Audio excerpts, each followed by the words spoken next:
आज गोटे सुंदर गपटे कथा हवा कंकड़ा आउ बग बग कर्म जेमिति कला फल सेमिति पाइब तांकरी विषय कथा हवा। गोटे गाँव रे बहुत बड़ पोखरी थाए बहुत बड़ पोखरी थाए गाँ मुंडरे कि पोखरी अच्छी आ बहुत बड़ पोखरी से पोखरी रे प्रत्येक प्रकार माछ थांती जिते माछ जाति सब प्रकार माछ से पोखरी थांती कंकड़ा ठू भल जिते माछ तो थांती ये गाँ लोक दिने विचार कले ये पोखरी पानी सुखेकी जिते माछ अच्छी सब धरीदबा पूरा गाँ मंडप पर बसिले सब गाँ लोक गाँ मंडप दाड़े गोटे बड़ बरगछ था से छाई मंडप पर बसिले बसिकी सब गाँ लोक डकाटेकी हेले डकाटेकी होगी बसिले बसिकी कथबार्ता हेले एणे बग बईची किंतु बरगछ उपर डुहाई बसिकी शुणुची कथा सब गाँ लोक कथा हेले कौन कथा हेले ना पानी सब सुखेकी जिते माछ कंकड़ा अच्छी सब धरी नवा कथा हेले एणे बग सब से गछ उपर रही शुणुची बग से शुणिला शुणिकी से पोखरी की आसिकी पहुँचला पोखरी जिते बड़े पहुँचला माछ कंकड़ा सब कूल सब खेलुंट सहित जाकि कथा है बग कंकड़ा को कहला बग कंकड़ा भाई आ माछ भाई मान समस्त डाक कंकड़ा डाकिला डाकिला पर कहला बग ये कंकड़ा कहला कौन होती बग भाई ना ये गाँ लोक काली मीटिंग करके बसिकी कथा होती ये पोखरी रे जिते माछ अच्छी माछ कंकड़ा जिते प्रकारिया माछ अच्छी समस्त की धरीदेवे धरी ने आउ पंपरे सब पानी सुखई देकी माछ कंकड़ा सब धरीदेवे कथा होती ये कंकड़ा कहला बग भाई किमिति कौन कले आमे बंचबू किंतु कौन को उपाय कले आमे बंचबू ये बग कौन कहला गोटाए उपाय मो मुंडरे अच्छी दिमाग बुद्धि अच्छी मो मुंडरे गोटाए बुद्धि अच्छी से बुद्धि रे तमे जीवाकू हब बग कहूँ कंकड़ा को ये कंकड़ा कहूँ बग भाई हो किमिति कौन करके आम टिके बंचा बग कहला आर गाँ मुंडरे आउ गोटाए पोखरी अच्छी से पोखरी की तुमको नहीं छाड़बी आठू 500 मीटर रास्तार से पोखरी अच्छी से कौन कला गोटे माछ नहीं जीव से पोखरी हुड़ारे गोटाए बड़ चांचरा पत्थर पाल थाए ये बग गोटे माछ नहीं जी से चांचरा पर बसिकी बाड़े सब मारिकी से खाइब खाईदे कि पुणी आसो गोटे माछ नहीं जी एमती माछ नहीं बोही बोही बोही बोही खाई सबू शेष करदेला माछ सब शेष करदेला ये पोखरी जिते माछ था सब नहीं गोटे तो नहीं जी से चांचरा बस खाईदे कि पुणी आउ गोटे जी एमती कर सबू माछ से पोखरी खाली करदेला इे बग आसिकी कंकड़ा जिते पचारे बग भाई आम माछ भाई मानू नहीं से पोखरी छाड़देलटी ये बग कहूँ कंकड़ा भाई ओह से पानी से माने जो भाया खेलुंट आउ देखले तुम खुशी हो बग कहूँ कंकड़ा को कंकड़ा कहूँ हो बहुत भलरे अच्छा माछ भाई मैंने हौ भलरे था एणे बग सब तो माछ नहीं खाई सारा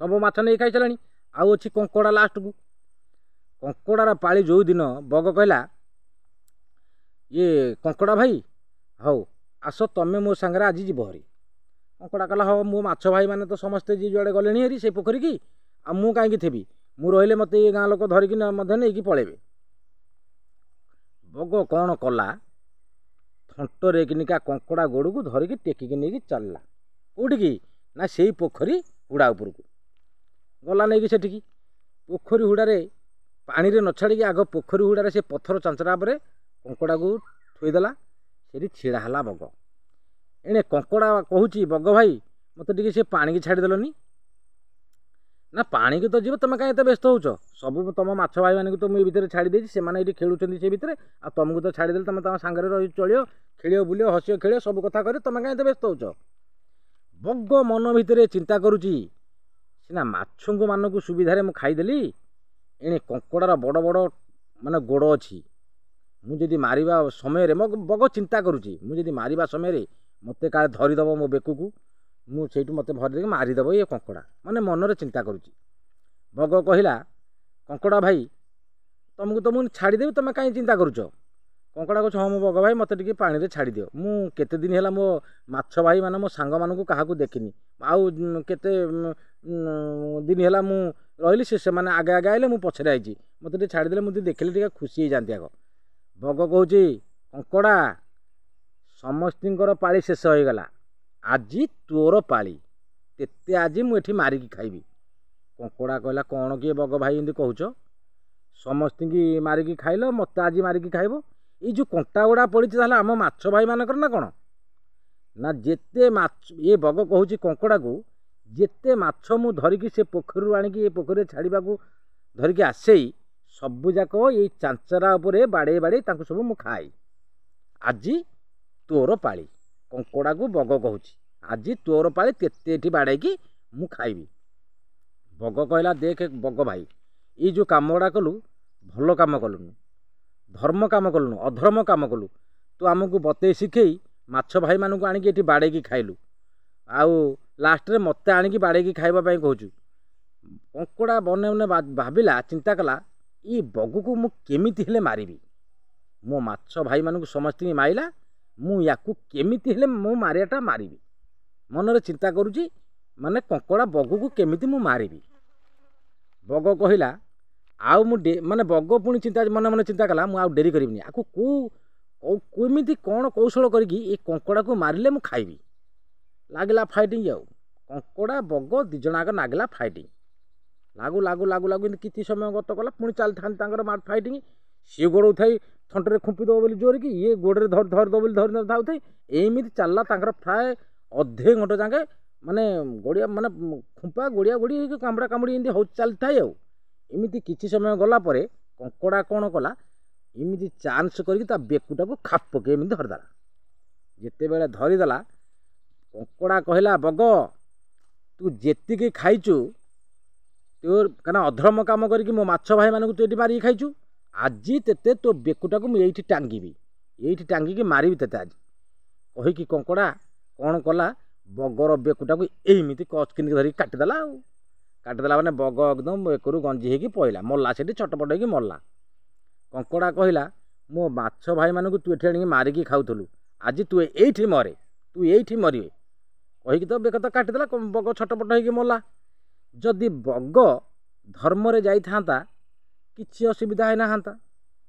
ସବୁ ମାଛମାନଙ୍କୁ ଯଦି ପୋଖରୀରେ ଛାଡ଼ିଥାନ୍ତା, ଏ କଙ୍କଡ଼ାକୁ ନେଇକି ପୋଖରୀରେ ଛାଡ଼ିଥାନ୍ତା, ତାହେଲେ କାହିଁ ବଗ ମରିଥାନ୍ତା।